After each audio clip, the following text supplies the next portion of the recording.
Assalamualaikum warahmatullahi wabarakatuh. Halo semua, saya Devi Asnur dari kelas MJ 301 dengan mata kuliah Pendidikan Kewarganegaraan dan dosen pengampu Bapak Dr. Yusuf Setiadi, SSTMK, SA, MM, MPUM. Di sini saya akan mempresentasikan ujian akhir semester Pendidikan Kewarganegaraan, yaitu dengan judul penguatan kedaulatan teritorial Indonesia dalam menghadapi ancaman global dan domestik demi keutuhan Negara Kesatuan Republik Indonesia. Lanjut, kita masuk ke slide latar belakang dan fokus masalah. Penguatan kedaulatan teritorial Indonesia, latar belakang yang pertama, Indonesia adalah negara kepulauan dengan wilayah strategis dan luas. Kedaulatan teritorial menjadi elemen utama keutuhan NKRI. Ancaman terhadap kedaulatan bersifat global dalam kurung konflik internasional, geopolitik, dan domestik dalam kurung separatisme, pelanggaran batas dan wilayah. Yang terakhir, lemahnya pengawasan wilayah dapat memicu konflik dan instabilitas nasional.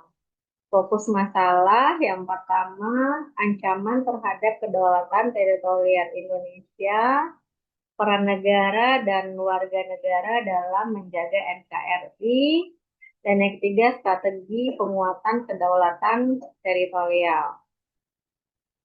Nah, di sini dari tabel kita bisa lihat dapat disimpulkan bahwa ancaman terhadap kedaulatan Indonesia tidak hanya bersifat militer, tetapi juga mencakup aspek politik, keamanan, dan sosial, sehingga diperlukan peran bersama antara pemerintah dan masyarakat dalam menjaga keutuhan NKRI. Selanjutnya, pendekatan penelitian. Metode penelitian atau studi kasus yang pertama, objek kajian, terbagi ancaman terhadap kedaulatan wilayah Indonesia, kondisi nyata di lapangan. Yang kedua, teknik pengumpulan data, terdiri dari studi literatur, analisis dokumen hukum dan kebijakan.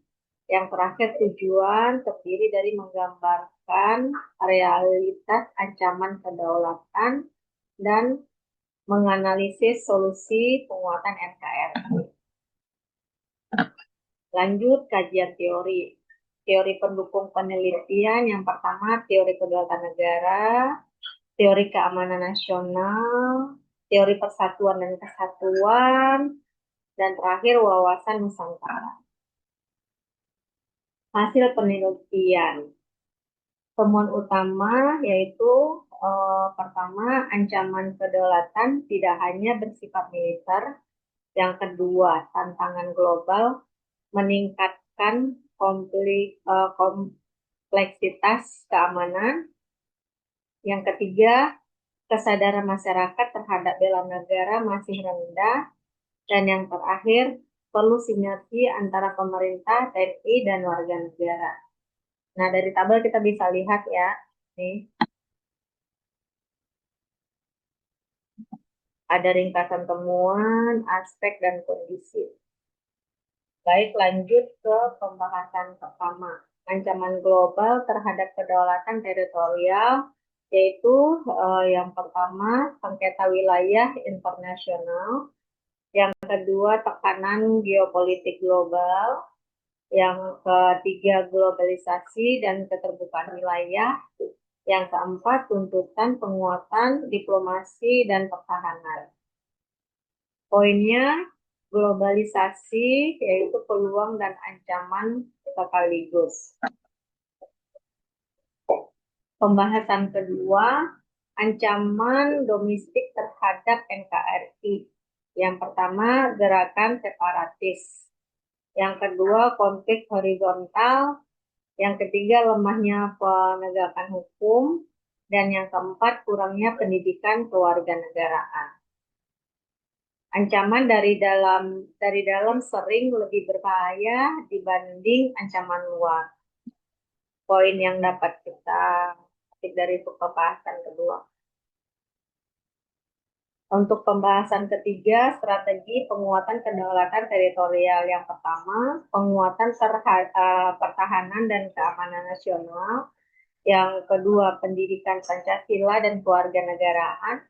Yang ketiga, peningkatan nasionalisme generasi muda. Dan yang keempat, sinergi pemerintah dan masyarakat. Nah, di sini poinnya dapat kita simpulkan kedaulatan negara adalah tanggung jawab bersama. Untuk kesimpulan dan rekomendasi, kesimpulan eh, di sini kita dapat petik 4 kesimpulan. Yang pertama, kedaulatan teritorial adalah fondasi keutuhan NKRI. Dan yang kedua, ancaman bersifat global dan domestik. Yang ketiga, negara dan warga negara memiliki peran strategis. Yang keempat, kesadaran bela negara harus ditingkatkan.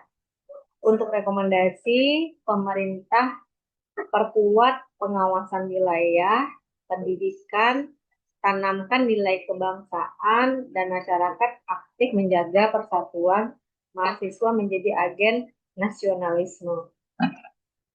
Terakhir, daftar pusaka. Demikian presentasi untuk ujian akhir semester pendidikan kewarganegaraan ini saya paparkan. Lebih dan kurang saya mohon maaf. Terima kasih untuk 1 semesternya kepada Bapak Dr. Yusuf dan rekan-rekan semua. Semoga apa yang diberikan oleh Bapak Yusuf selama 1 semester ini bermanfaat bagi kita semuanya. Saya akhiri, wassalamualaikum warahmatullahi wabarakatuh.